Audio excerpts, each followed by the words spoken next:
नमस्कार प्रिय छात्रों, आज हम पढ़ेंगे पाठ जो देखकर भी नहीं देखते। कभी कभी मैं अपने मित्रों की परीक्षा लेती हूँ, यह परखने के लिए कि वह क्या देखते हैं। हाल ही में मेरी एक प्रिय मित्र जंगल की सैर करने के बाद वापस लौटी। मैंने उनसे पूछा, आपने क्या क्या देखा? कुछ खास तो नहीं, उनका जवाब था।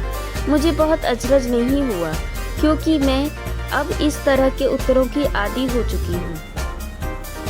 मेरा विश्वास है कि जिन लोगों की आंखें होती हैं वे बहुत कम देखते हैं।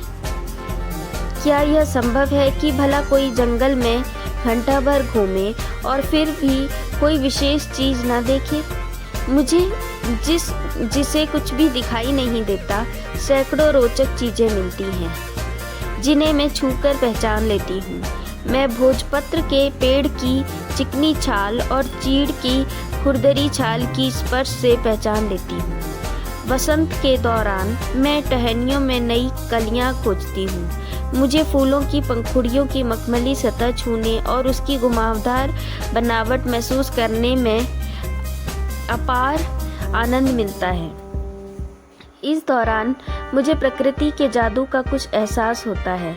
कभी जब मैं खुशनसीब होती हूँ तो टहनी पर हाथ रखते ही किसी चिड़िया के मधुर स्वर कानों में गूंजने लगते हैं।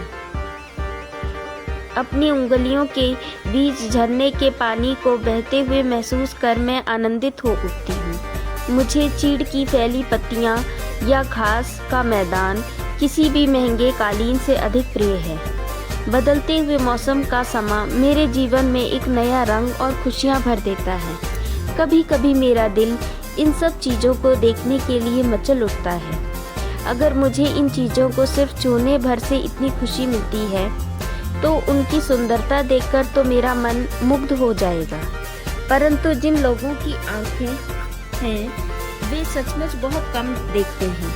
इस दुनिया के अलग अलग सुंदर रंग उनकी संवेदना को नहीं छूते।